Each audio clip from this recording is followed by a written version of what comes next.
अध्यक्ष जी, राष्ट्रपति के अभिभाषण पर धन्यवाद प्रस्ताव भारत सरकार के मंत्री महेश जी ने दिया, मैं उनका समर्थन करता हूं। अध्यक्ष जी,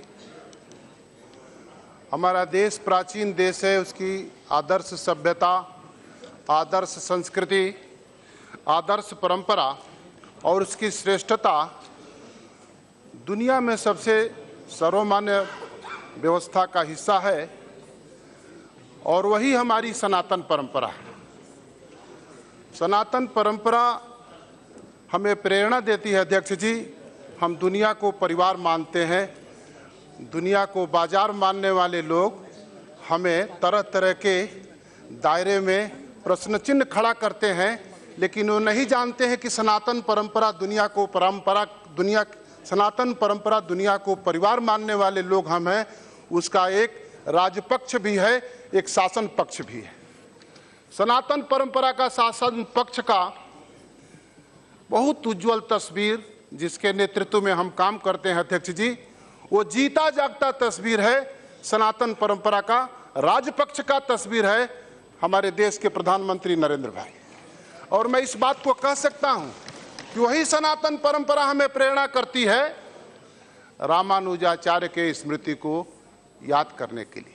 वही सनातन परंपरा अध्यक्ष जी मुझे प्रेरणा करती है तीनकठिया कानून को समाप्त करके चंपारण के आंदोलन को नेतृत्व देने वाले बापू मोहनदास करमचंद गांधी के स्मृति को याद करने के लिए। अध्यक्ष जी, वही सनातन परंपरा हमें प्रेरित करती है संत रविदास के स्मृति को याद करने के लिए, और वही सनातन परंपरा हमको प्रेरित करती है सुभाष चंद्र बोस के स्मृति को याद करने के लिए। वही परंपरा हमें प्रेरित करती है अध्यक्ष जी, महान चिंतक उस सदन के सदस्य होते थे दत्तोपंत ठेंगड़ी के स्मृति को याद करने के लिए।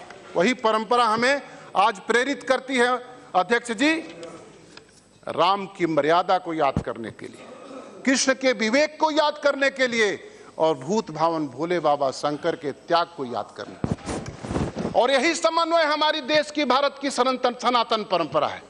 और इसी सनातन परंपरा को अध्यक्ष जी हम जब आगे लेकर बढ़ते हैं, शासन पक्ष के तरफ हम शासन पक्ष का संचालन उस तरह करते हैं, तो हमको कहा जाता है कि ये सांप्रदायिक दायरे में जीने वाले लोग हैं। अध्यक्ष जी, हम लोग सांप्रदायिक दायरे में जीने वाले लोग होते तो दुनिया को परिवार नहीं मानते। यह देश प्राचीन काल से 3 दर्शन को मानने वाला देश इसी देश में रहते हैं, 4 दर्शन के मानने वाले लोग इस देश में रहते हैं। अध्यक्ष जी, ये कृषि प्रधान देश है, कृषि हमारी जीवन धारा है, हम उसके संवाहक हैं। कृषि और ऋषि की परंपरा है, प्रकृति और संस्कृति की परंपरा है, और सब मिल के सनातन परंपरा का निर्माण होता है और सब मिलके ही सनातन परंपरा है। अध्यक्ष जी, जिस 4 दर्शन के मानने वाले लोग यहाँ देश में रहते हैं, उस 4 दर्शन की रचना किसने किया? उस 4 दर्शन की रचना मैं कह सकता हूं, ये किसान होने के नाते अध्यक्ष जी, उस 4 दर्शन की रचना इस देश में मानने वाले लोग हैं, उस 4 दर्शन की रचना चरवाहों ने की। एक है गीता का दर्शन, गीता के दर्शन की रचना किसने की? वो गाय का चरवाहा था, योगी राज कृष्ण था। कुरान की रचना किसने किया? मोहम्मद साहब ने किया, वो ऊंट का चरवाहा था। बाइबिल की रचना किसने किया? बाइबिल की रचना जिसने किया, ईसा मसीह ने किया, वो भेड़ का चरवाहा था। गुरु ग्रंथ साहब की रचना किसने किया? वो घोड़ा का चरवाहा था। मैं किसान हूं इसलिए इस बात को प्रमाणिकता के साथ कह रहा हूं कि 4 दर्शन के मानने वाले लोग यहां हैं अध्यक्ष जी, इसी देश में रहते हैं, तो सनातन परंपरा ही है कि उन देश को, उन लोगों को अपने यहां समाहित करती है। किसी तरह का नफरत नहीं। हमारे नेतृत्व पर नफरत के इल्जाम लगाए जाते हैं, वो इल्जाम लगाते हैं अध्यक्ष जी, वो आपके अधिकार की बात है। मैं बापू मोहनदास करमचंद गांधी को याद करता हूं, सुभाष चंद्र बोस को याद करता हूं, मोरारजी भाई देसाई को याद करता हूं, दत्तोपंत ठेंगड़ी को याद करता हूं, रामानुजाचार्य को याद करता हूं, संत कबीर को याद करता हूं, रविदास को याद करता हूं। केंद्रीय कक्ष में देखिए अध्यक्ष जी, सब हमारे राजनेताओं की तस्वीर लगी है, वल्लभ भाई पटेल की भी तस्वीर लगी है, महामना मदन मोहन मालवीय की भी तस्वीर लगी है, मोरारजी भाई की भी तस्वीर लगी है, चौधरी चरण सिंह की भी तस्वीर लगी है, अंबेडकर की भी तस्वीर लगी है, इंदिरा गांधी की भी तस्वीर लगी है, जवाहरलाल नेहरू की भी तस्वीर लगी है, मोतीलाल नेहरू की भी तस्वीर लगी है, बाल गंगाधर तिलक की भी तस्वीर, बहुत से नेताओं की तस्वीर है। अध्यक्ष जी, वो आपके अधिकार क्षेत्र की बात है, मैं विनम्रता से प्रार्थना करता हूं आप दिखवा लीजिए। तस्वीर के पीछे, नेहरू के तस्वीर के पीछे राष्ट्रीय ध्वज लगा, इंदिरा गांधी के तस्वीर के पीछे राष्ट्रीय ध्वज लगा है, राजीव गांधी के तस्वीर के साथ राष्ट्रीय ध्वज लगा है, और किसी राजनेता के साथ राष्ट्रीय ध्वज नहीं लगा है। मैं एक भारत के नागरिक होने के नाते, किसान होने के नाते इस बात पर मैं कह सकता हूं कि ब्रह्मा जब सृष्टि की रचना करते हैं तो हमको लगता है कि जो राष्ट्रीय ध्वज के साथ अपने को खड़ा करते हैं, लगता है कि इन्हीं को ब्रह्मा ने केवल बनाया, हम लोगों को तो ब्रह्मा के कारिंदों ने बनाया। और मैं जानता हूं अध्यक्ष जी, मैं जानता हूं कि वहां कुर्सी पर नरेंद्र भाई बैठे हैं तो इनकी पीड़ा क्या है, मैं इस बात को जानता हूं। मैं 1991 से इस संसद में बड़ा कम उम्र में एमपी हो गया था। वो चाहते हैं कि वहां मैं बैठूं नहीं तो मेरा कोई कारिंदा बैठे, लेकिन उनको जान लेना चाहिए, इसी हाउस में, इसी लोकसभा में जब उपचुनाव जीतकर डॉक्टर राम मनोहर लोहिया आए थे तो समाजवाद के पाठ पढ़ने वाले लोगों को मैं बताना चाहता हूं, कहते थे कि लोकतंत्र की ताकत को समझना पड़ेगा। लोकतंत्र की वो ताकत है जो केवल राजा के ही कोख से राजा रानी के ही कोख से राजा नहीं पैदा होगा, मेहतरानी के भी कोख से राजा जरूर पैदा होगा। और इसीलिए मैं कहता हूं अध्यक्ष जी, इस देश में दो तरह के लोग पैदा होते हैं, एक माई के कोख से पैदा होता है, माई के गोद में पलता है, और एक माई के कोख से पैदा होता है, दाई के गोद में पलता है। माई के कोख से पलने वाला, माई के गोद में पलने वाला, वो मां की ममता को जानता है, दुनिया के परिवार से ममता, दुनिया को परिवार की तरह ममता किस तरह किया जाता है वो जानता है। इसीलिए वो चिंता करता है 125 करोड़ आबादी की। जब हमारे देश, सुन लीजिए उसके बाद बहस करिएगा, आप पर भी आता हूं, इतना मैं कमजोर नहीं हूं, बैठिए। जब देश की जनता के बारे में पूछते हैं लोग कि आपके प्रधानमंत्री क्या करते हैं, तो हमारे देश के प्रधानमंत्री की 56 इंच की छाती इसलिए है कि कहते हैं कि हम किसी के लिए नहीं कुछ करते हैं, 125 करोड़ लोगों के लिए करते हैं। अब मुझे इस बात पर गर्व है कि जब नरेंद्र भाई गुजरात के मुख्यमंत्री थे तो कुछ लोगों ने पूछा था कि आप अल्पसंख्यकों के लिए क्या करते हो गुजरात में, तो नरेंद्र भाई ने कहा था कि मैं केवल अल्पसंख्यकों के लिए नहीं करता हूं, गुजरात के करोड़ों लोगों के लिए करता हूं, और यही मेरी बस दुनिया को परिवार मानने की अवधारणा है। अध्यक्ष जी, हमारे देश के कृषि प्रधान देश में हम किसानों के लिए जो करते हैं, वो कहते हैं, करते हैं, वो दिखता है। कुछ लोगों ने कहा कि राष्ट्रपति के अभिभाषण में, उसके बाद आने वाले बजट में किसानों के लिए क्या किया। मुझे हैरानी होती है, मैं नहीं कहता हूं कि मैं किसान हूं तो मुझे ही किसान की बात करनी चाहिए। मैं किताब में किसान पढ़ते हैं, वो लोग भी किसान की बात करते हैं तो मैं खुश हो जाता हूं कि चलो किसान की बात तो करते हैं। लेकिन मुझे हैरानी होती है, ये जब किसान की बात करते हैं वो लोग जो धान, ज्वार, गेहूं, बाजरा और मक्का का पौधा नहीं पहचानते, वो नहीं जानते हैं कार्तिक के महीने में किस तरह की खेती होती है, वो नहीं जानते हैं कि आषाढ़ के महीने में किस तरह की खेती होती है। अध्यक्ष जी, हमारे प्रधानमंत्री ने, उनके निर्देशन में पिछले साल 6 लाख तालाबों का निर्माण हुआ है। मैं अपने क्षेत्र में भी 60 तालाबों का निर्माण कराया। इस साल 10 लाख तालाबों का निर्माण हो रहा है मनरेगा के पैसे से। मनरेगा के पैसे से 10 लाख तालाबों का निर्माण हो रहा है।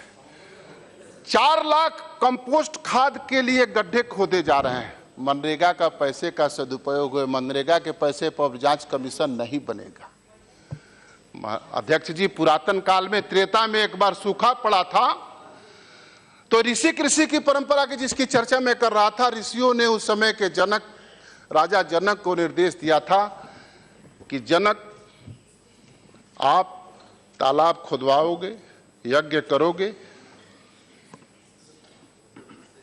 वृष्टि होगी, हल चलाओगे, वृष्टि होगी और सृष्टि का संरक्षण होगा। उस समय के शासक जनक ने हल चलाया था, तालाब खुदवाया था, यज्ञ कराया था, वृष्टि हुई थी, सृष्टि का संरक्षण हुआ था। ये मेरे शास्त्रों में इस बात का उल्लेख प्रामाणिकता के साथ। आज के प्रधानमंत्री के निर्देशन में हिंदुस्तान में 6.5 लाख तालाब पिछले साल बना, 10 लाख तालाब आने वाले दिनों में बनेगा। जल संरक्षण का काम, यही राजधर्म है अध्यक्ष जी, और यही हमारे लिए राष्ट्र धर्म है, और यही हमारे लिए राजनैतिक धर्म भी है। ये लोग नहीं समझ सकते, ये जानते नहीं है कि जल संरक्षण का काम इस देश का कितना। आज के दिन में अध्यक्ष जी जल संरक्षण का काम करते हैं, कंपोस्ट के खाद गड्ढे बनाते हैं। पहले बड़े लोग होते थे, वो तालाब खुदवाते थे। आज बड़े लोग होते हैं तो तालाब को पटवा कर उस पर बड़ी बिल्डिंग तैयार करा देते हैं। अंतर यही है हमारे सोच में उनके सोच में। अध्यक्ष जी, हमारे देश के किसानों के समृद्धि के लिए मैं उत्तर प्रदेश से आता हूं। उत्तर प्रदेश देश का सबसे बड़ा कृषि का मैदान है, गंगा यमुना का मैदान। दुनिया का सबसे उपजाऊ क्षेत्र है, रुहेलखंड का, सरयू का मैदान, बुंदेलखंड का मैदान। सबसे उपजाऊ दुनिया का मैदान है गंगा यमुना का मैदान, लेकिन आज सबसे कम उपज देता है। हम नहीं कहते हैं कि शासन सब कुछ हमको कर दे, लेकिन किसान जब रेवन्यू देता है तो अपेक्षा करता है कि हमको जितना भी हमारे समस्या का समाधान उस रेवन्यू के देने के कारण से होना चाहिए। हमारी केंद्र की सरकार ने उस मर्यादा को समझते हुए उत्तर प्रदेश को जितना योगदान किया है, हमारे पूर्व के वक्ता महेश जी ने जो कहा, उसका सदुपयोग इसलिए नहीं हुआ है कि उसमें अंकुश था कि कुछ करेंगे तो कुछ होगा, इसलिए नहीं किया। गंगा यमुना का मैदान दुनिया का सबसे बड़ा उपजाऊ मैदान अध्यक्ष जी, आज सबसे कम उपज देने के लिए बाध्य है। हमारे बगल का प्रदेश मध्य प्रदेश, जिस प्रदेश से आप भी आते हैं अध्यक्ष जी, उत्तर प्रदेश के तुलना में वहां की जमीन बहुत कम उपजाऊ है, लेकिन शासन के पक्ष ने मध्य प्रदेश के किसानों को उनके समस्या के समाधान के लिए इतना योगदान किया है अध्यक्ष जी कि आज मध्य प्रदेश देश का सबसे विकसित किसान का प्रदेश बन गया है।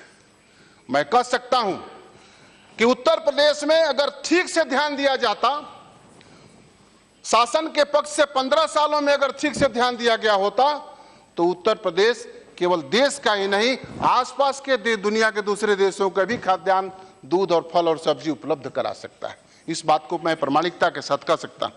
अध्यक्ष जी, उत्तर प्रदेश में केंद्र सरकार की योजनाएं किस तरह काम कर रही हैं, मैं आपको अपने बात के द्वारा बताना चाहता हूं।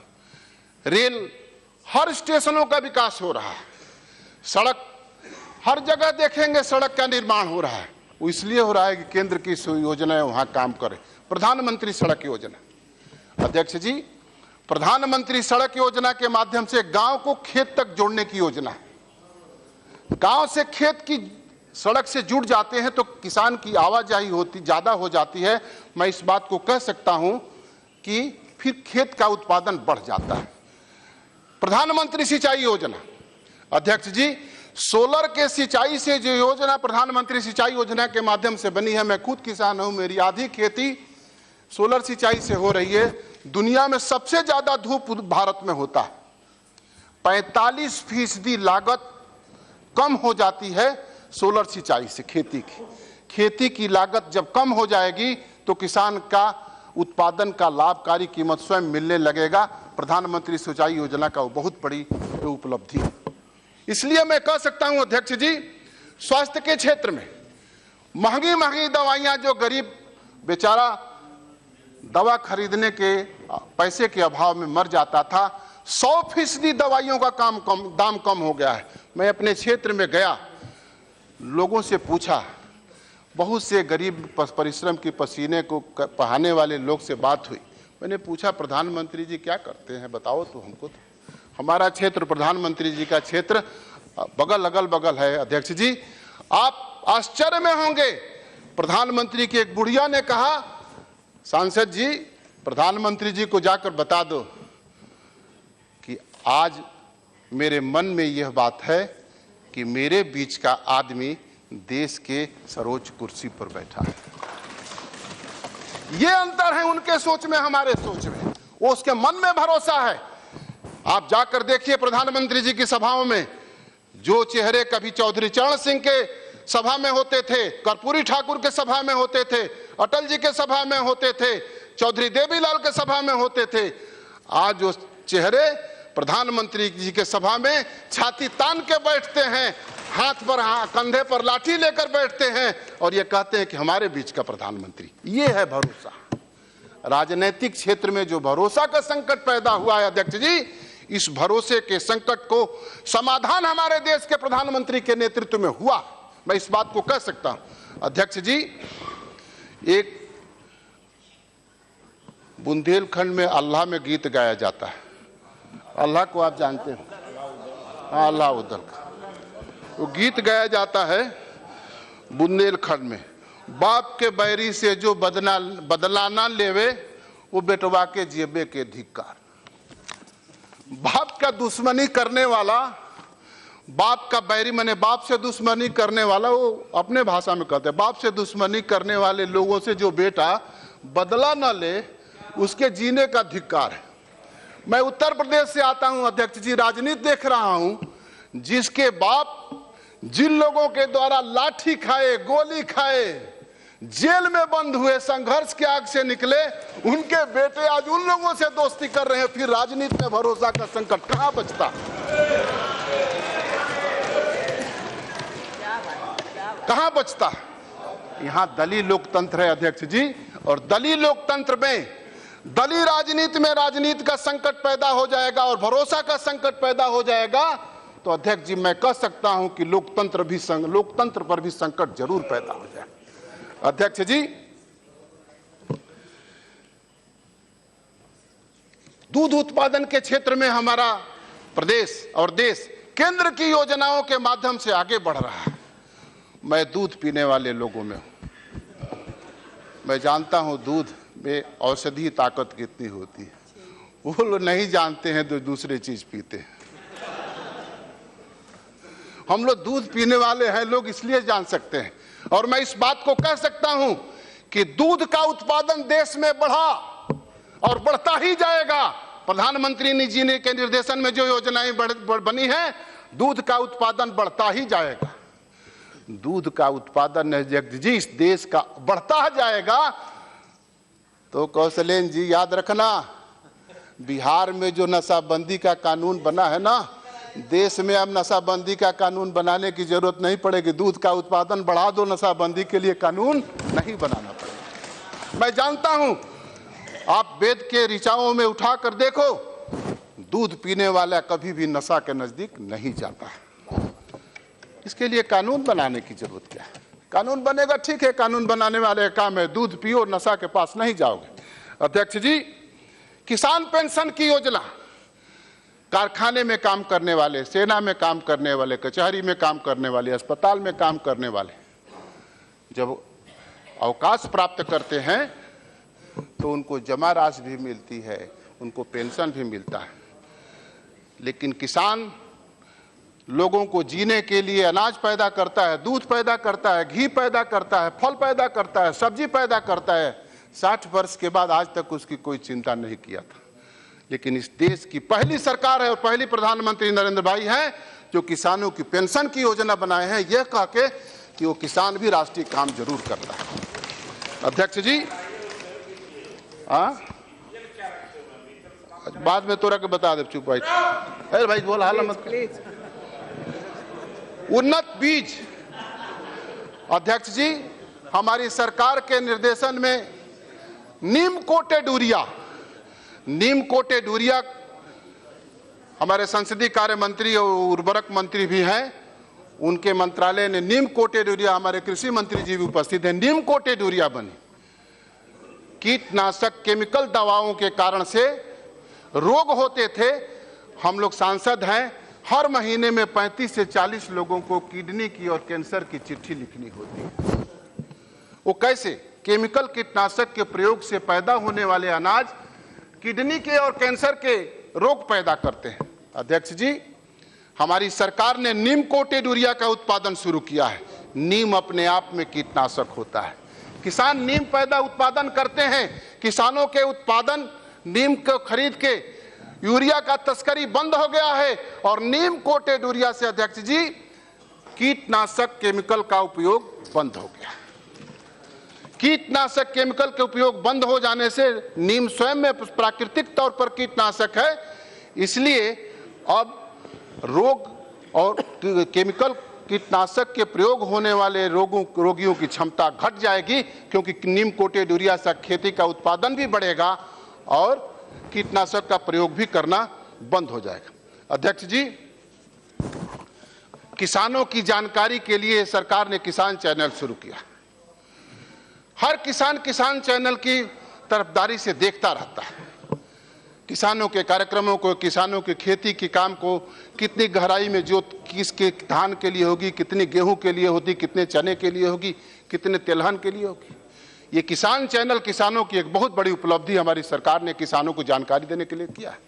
अध्यक्ष जी, हमारे देश में दलहन की खपत बहुत है। दाल भोजन का एक प्रमुख हिस्सा होता है, लेकिन आप जरूर जानते होंगे और जानकर संसद को हैरानी होगी कि पिछली सरकारों ने 36 लाख करोड़ रुपया विदेशी कंपनियों को ब्राजील में दलहन की खेती करने के लिए दिया था। हमारी सरकार ने प्रधानमंत्री के नेतृत्व में 950 रुपए 850 रुपए कुंटल प्रोत्साहन राशि देकर दलहन के उत्पादन को बढ़ाने के लिए किसान को प्रेरित किया है और रबी के फसल में खेती का दलहन का रकबा और तिलहन का रकबा बढ़ा है, क्योंकि दलहन के लिए और तिलहन के लिए भी हमारी सरकार ने प्रोत्साहन राशि किसानों को दिया है। मैं आता हूं, जो लोग कहते हैं कि नोटबंदी के बाद किसानों को बहुत परेशानी हुई, यहां बैठे हुए लोगों से मैं चुनौती देता हूं, जिसको भी कहना है आप अपने मंच पर मुझे बुलाइए। मैं नोटबंदी के बाद बहस करने के लिए तैयार हूं, किसान हूं। मुझे तो केवल अपने पार्टी में जिसमें मैं काम करता हूं उस अध्यक्ष से केवल अनुमति लेनी होगी कि कम्युनिस्ट पार्टी के लोग हमको बुलाए हैं, सोशलिस्ट पार्टी के लोग बुलाए हैं, कांग्रेस पार्टी के लोग बुलाए हैं नोटबंदी पर बहस करने के लिए। मैं किसान हूं, मैं जानता हूं। अध्यक्ष जी, 8 नवंबर को नोटबंदी का ऐलान हमारे प्रधानमंत्री जी ने किया। 8 नवंबर के पहले 22 अक्टूबर से दलहन की खेती रबी की शुरू हो जाती है और वो 30 अक्टूबर या 2 नवंबर तक समाप्त हो जाती है दलहन और तिलहन की खेती। 45% रबी में दलहन और तिलहन की खेती होती है। यहाँ किसान लोग बैठे हैं, क्यों? हुक्म दे भाई। 45% खेती और दलहन की और तिलहन की होती है। 45% खत्म, खेती हो गई। 8 नवंबर को नोटबंदी का ऐलान हुआ। गेहूं की खेती मौसम के अनुकूलता के कारण से सिंचाई करके नहीं करनी पड़ी जहां गेहूं की खेती होती है। ऐसे केरल की खेती, तमिलनाडु की, आंध्र प्रदेश की अलग अलग तरह की खेती है। वहां दोनों फसल धान की होती है, हमारे यहाँ एक फसल धान की होती है, गेहूं की होती है, चना की, सरसों की, आलू की, अलग अलग तरह की खेती होती है। 8 नवंबर को घोषणा हुआ, गेहूं की फसल बुआई शुरू हुई। जब मुंह से भाप निकलते हैं, थोड़े ठंडी होने लगती है तो गेहूं की बुआई शुरू होती है। गेहूं की बुआई शुरू हुई, गेहूं की बुआई हो गई, अब सिंचाई हो रहा है। सिंचाई हो रहा है, सिंचाई सोलर से हो रहे हैं, नहर से हो रहे हैं, बिजली से हो रहे हैं। उसकी प्रतिशत आप देख लेंगे तो पता चल जाएगा। महेश जी ने कुछ बात को उद्धृत किया। आप बताइए अध्यक्ष जी, किसानों को जब नोटबंदी के बाद अगर तकलीफ थे तो रबी का रकबा खेती का कैसे बढ़ गया? दलहन का रकबा कैसे बढ़ गया? तिलहन का रकबा कैसे बढ़ गया? गेहूं का रकबा कैसे बढ़ गया? आलू का रकबा कैसे बढ़ गया? लहसुन का, प्याज का रकबा कैसे बढ़ गया? इसीलिए मैं अध्यक्ष जी कहता हूं कि किसान केवल किताब में मत पढ़ो, खेत खलिहान और मेड़ पर भी जाकर देखो किसानी कैसे होती है, और नहीं तो वीरेंद्र सिंह मस्त से पूछ लो, बता देगा वो। उसके लिए फीस नहीं लेगा, मैं प्रधानमंत्री मंत्री जी से अनुमति ले लूंगा, इनको सिखा दूं किसानी, तो कहेंगे बता दो भाई, तो ये अनुमति दे देंगे। अध्यक्ष जी, हम कहां तक किसानी के बारे में सोचते हैं। मैं जिस क्षेत्र से आता हूं अध्यक्ष जी, वो कालीन का क्षेत्र है। 10,000 करोड़ रुपए के कालीन का निर्यात होता है। प्रधानमंत्री जी के क्षेत्र में भी कालीन का निर्माण होता है। वो बनारसी साड़ी बनती है रेशम से। कालीन बनता है अध्यक्ष जी ऊन से। हम लोग जितने लोग ऊन पहने हैं, वो भेड़ के बाल के अलावा दूसरी कोई चीज नहीं होती है जिससे ऊन बनते हैं। भेड़ के बाल से ही ऊन बनता है और कोई चीज नहीं। रेशम बनते हैं रेशम पैदा करने वाले किसानों से। अभी तक हम कालीन के उत्पादन में 20,000 करोड़ रुपए के कालीन का निर्यात होता है दुनिया के दूसरे देश में। अभी तक हम कालीन के बारे में चिंता करते थे अध्यक्ष जी, तो बुनकरों की चिंता करते थे, आयातक की चिंता करते थे, निर्यातक की चिंता करते थे। पहली बार इस सवाल को मैंने उठाया कि आखिर कालीन बनता है, ऊन के कपड़े बनते हैं, उसका रॉ मटेरियल कौन बनाता है? उसका रॉ मटेरियल पैदा करता है भेड़ पालक किसान, भेड़ पालन करने वाले किसान। मैंने टेक्सटाइल मिनिस्ट्री के मीटिंग में मैंने कहा कि हम बुनकरों की चिंता करें, निर्यातक की चिंता करें, आयातक की चिंता करें, लेकिन जो उसका रॉ मटेरियल पैदा करता है भेड़ पालक किसानों की भी चिंता हमको जरूर करना चाहिए और उसके प्रोत्साहन के लिए हमें आगे बढ़ना चाहिए। हमारी भारत सरकार भेड़ पालक किसानों के जीवन को आगे बढ़ाने के लिए प्रोत्साहन की व्यवस्था की है। रेशम, भारी मात्रा में रेशम का तस्करी हो रहा है। रेशम पालक किसानों के प्रोत्साहन के लिए हमारी सरकार ने काम शुरू किया है। अध्यक्ष जी, हम वहां तक सोचते हैं। हमने दलहन की बात बताई, हम भेड़ पालक किसान की बात बताई, हमने रेशम पालक किसान की मुद्रा योजना से, मुद्रा योजना शुरू हुई है। कारीगर जो खेत में गांव में काम करते हैं, वो पुश्तैनी काम करते हैं। बढ़ई काम करता है लकड़ी का, लोहार काम करता है लोहा का, बारी काम करता है पत्तल का, धोबी काम करता है कपड़ा का, नाई काम करता है बाल सैलून का। ऐसे छोटे छोटे काम करने वाले कारीगरों को मुद्रा योजना से पैसा मिले हैं और उसने अपने छोटे काम को विस्तृत योजना, अपने काम के विस्तार दिया है और विस्तार को आगे बढ़ाया है। ये नहीं समझ सकते क्योंकि वहां उनकी चिंता नहीं है, वहां उनकी चिंता वहां रहती है। ये नहीं समझ सकते और इसीलिए मैं कहता हूं अध्यक्ष जी कि राजनीति में संकट भरोसा क्यों पैदा हुआ है। हम कहते हैं कुछ, करते हैं कुछ, दिखता है कुछ। हमने भ्रष्टाचार के, हमारे प्रधानमंत्री जी ने जब संग्राम छेड़ा नोटबंदी को, तो हमसे लोगों ने पूछा कि नोटबंदी से क्या हुआ। हम कहें नोटबंदी से तो बहुत लाभ हुआ। तो पूछे कि वीरेंद्र सिंह तुम्हारा क्या लाभ हुआ। हम कहें कि मेरा लाभ तो किसान का हुआ कि मेरे खेती के रकबे में बढ़ोतरी हो गई। जो खेती सिंचाई से करनी होती है अब सिंचाई नहीं करनी पड़ी, एक सिंचाई में गेहूं हो जाए। और सबसे बड़ा लाभ इस देश में हुआ अध्यक्ष जी, ये सदन सुनकर हैरान हो जाएगा, मेरे समझ से ये लोग नहीं सोच सकते हैं कि फिजूल खर्ची तो बिल्कुल बंद हो गई। और यह फैसला शास्त्र सम्मत हुआ अध्यक्ष जी। अपने शास्त्र ने हमको, हमारे शास्त्र से चलने वाली अपनी सनातन परंपरा ने हमें निर्देशित किया है कि भारत के समाज को अपव्ययी नहीं होना चाहिए, मितव्ययी होना चाहिए, कृपण भी नहीं होना चाहिए। प्रधानमंत्री जी ने जो फैसला किया है नोटबंदी का, वो शास्त्र सम्मत है। इसलिए प्रधानमंत्री जी 1000 बार आपको मैं सलाम करता हूं। ऐसे ही आगे बढ़ते चलिए, देश को सनातन परंपरा का शासन पक्ष की आप तस्वीर है। अध्यक्ष जी, काशी के प्रतिनिधित्व करते हैं हमारे प्रधानमंत्री जी। काशी एक तरह से पूरा देश है, दुनिया के देश के हर लोग रहते हैं, हम वहीं पढ़े। बहुत खुशी होगी इस सदन को, वहां एक परंपरा है, कुश्ती की परंपरा। मैं कुश्ती का खिलाड़ी, 134 व्यायामशाला, कुश्ती का व्यायामशाला प्रधानमंत्री जी ने बनाया है। और वहां जाकर देखिए, नौजवान पट्टे रोज वहां अभ्यास करते हैं। इनसे पूछिए कभी व्यायामशाला के बारे में सोचे हो? इनका काम है ही नहीं है, ये सोच ही नहीं सकते।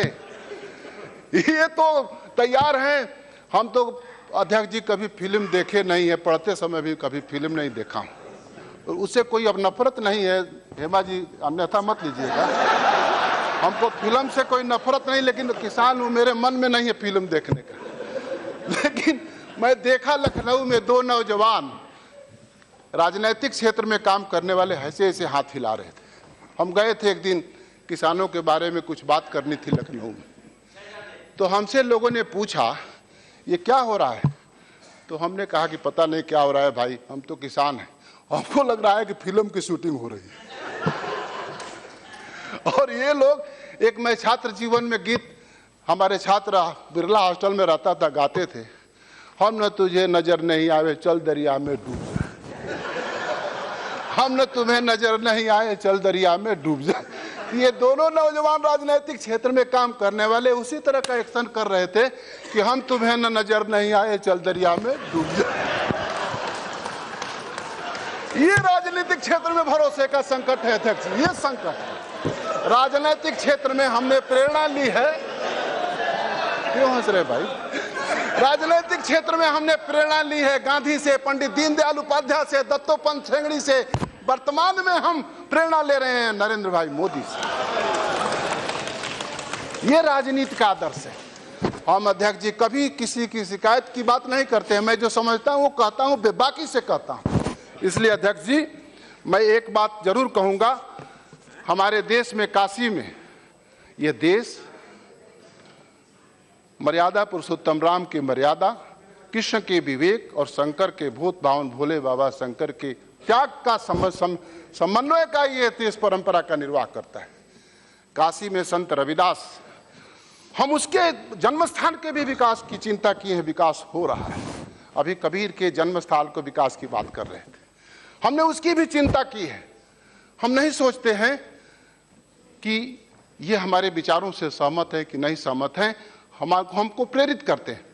हम नील के किसान के आंदोलन, तिनकठिया कानून को समाप्त करने वाले बापू मोहनदास करमचंद गांधी की स्मृति को याद करते हैं, तो हम सहजानंद सरस्वती किसान के आंदोलन, बिहार के सहजानंद सरस्वती को याद करते हैं। हम अवध किसान आंदोलन के बाबा रामचंद्र को याद करते हैं, तो वल्लभ भाई पटेल के बारडोली किसान आंदोलन को भी याद करते हैं। हम चौधरी चरण सिंह के किसानों के काम की प्रशंसा भी करते हैं।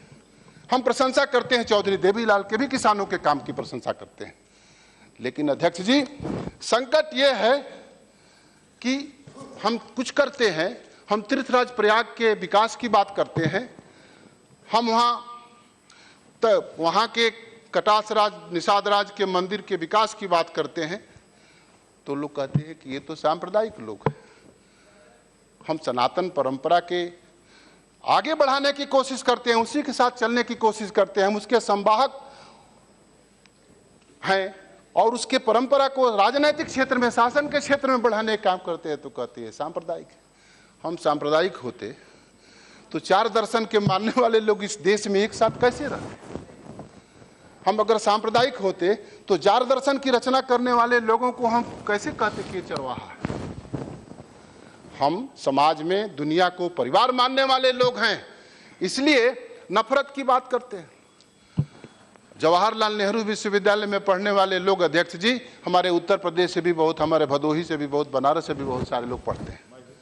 मैं पूछता हूं कि वहां भारत माता को गाली देने पर ज्यादा नंबर मिलते हैं क्या तुम लोग?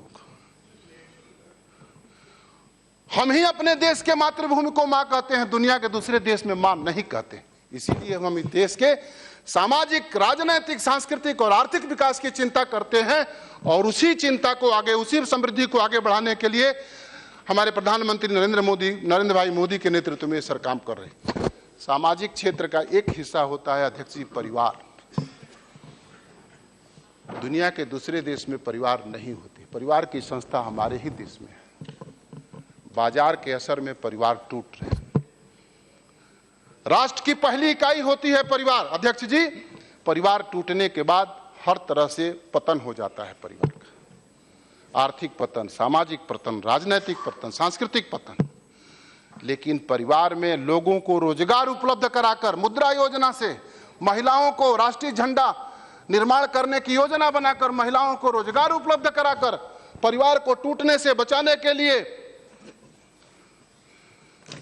परिवार को टूटने से बचाने के लिए हमने जो कोशिश की है, ऐतिहासिक कोशिश है अध्यक्ष जी। और परिवार टूटता है तो मैं नहीं समझ सकता हूं कि देश को कैसे बचाया जा सके। यहीं बैठते थे पूर्व प्रधानमंत्री चंद्रशेखर जी, एक बार उन्होंने भाषण दिया था, जब गरीबों का दिल टूटता है तो देश को टूटने का खतरा पैदा हो जाता है। हमारी वैचारिक कई तरह की असहमति चंद्रशेखर जी से हो सकती है। हमारे साथ स्वदेशी आंदोलन में उन्होंने काम किया है, लेकिन गरीबों के दिल को टूटने से बचाने के लिए, गरीबों का दिल जब टूटता है तो देश टूटने का खतरा पैदा हो जाता है। गरीबों के दिल को टूटने से बचाने के लिए हमारे देश के प्रधानमंत्री नरेंद्र भाई ने जो कदम उठाया है, वो गरीबों के दिल इतने मजबूत हो गए हैं कि वही छाती तान के कहते हैं कि मेरी 56 इंच की छाती मेरी है, वही कहते हैं। इसलिए गरीबों को लगता है कि हमारे बीच का प्रधानमंत्री है, किसानों को लगता है कि हमारे बीच का प्रधानमंत्री है, परिश्रम की प्रतिष्ठा स्थापित करने वाले लोगों को लगता है कि हमारे बीच का प्रधानमंत्री है। हम किसान हैं, इस बात को महसूस करते हैं, और जिसको भी मैं चुनौती देता हूं, जिसको भी किसान के विषय पर बहस करनी है, नोटबंदी के सवाल पर मुझसे बहस कर सकता है, मैं उसको उत्तर दे सकता हूं। अध्यक्ष जी जानते हैं, जल लूटने वाले, जंगल लूटने वाले, जमीन लूटने वाले, जन लूटने वाले, एक ऐसा आवारा पूंजी कमाने वाला नवदौलतिया गांव गांव में पैदा हो गया है।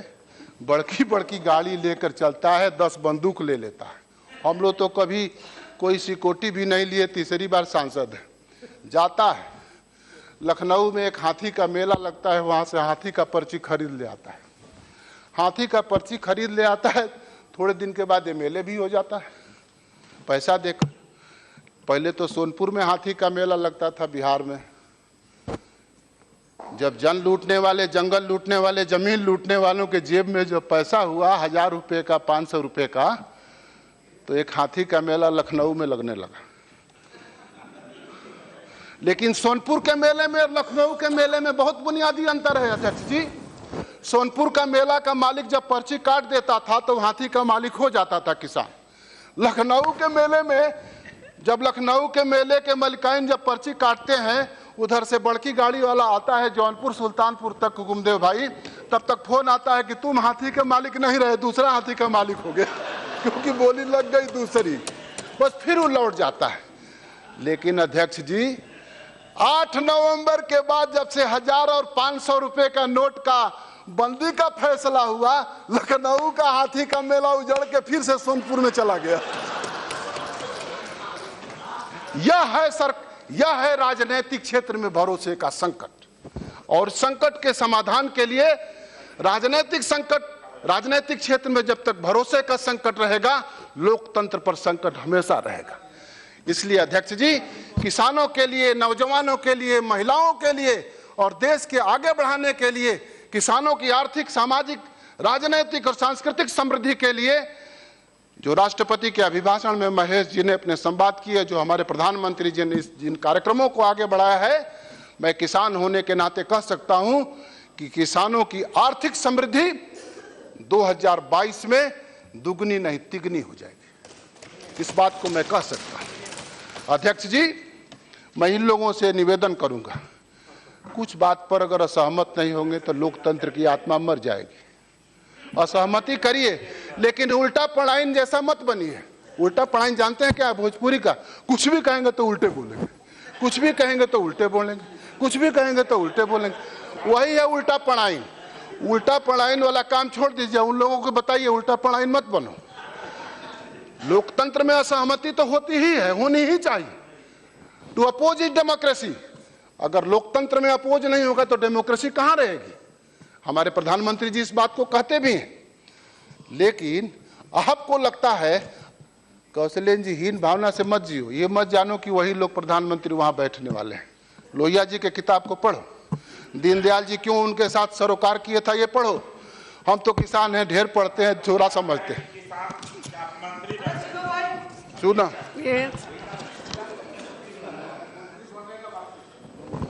इसलिए हाँ जी, वीरेन जी स्पीकर क्या बन जाएगा?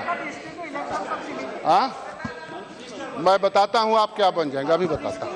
अध्यक्ष जी, नोटबंदी के बाद भ्रष्टाचार मिटाने का जो कार्यक्रम शुरू किया प्रधानमंत्री ने, देश के सामने वादा किया था, वो कहते नहीं है, करते हो दिखता है। बंगाल में दिखा ना। अभी चिंता मत करिए, आप भी उसी में आने वाले हैं। मैं गया था 1470 रुपए किसान का दाम, धान का दाम। बैठिए, 14 बैठो बैठो, पहले मेरी बात सुन लेना। 1470 रुपए के, बैठो 1400, बैठो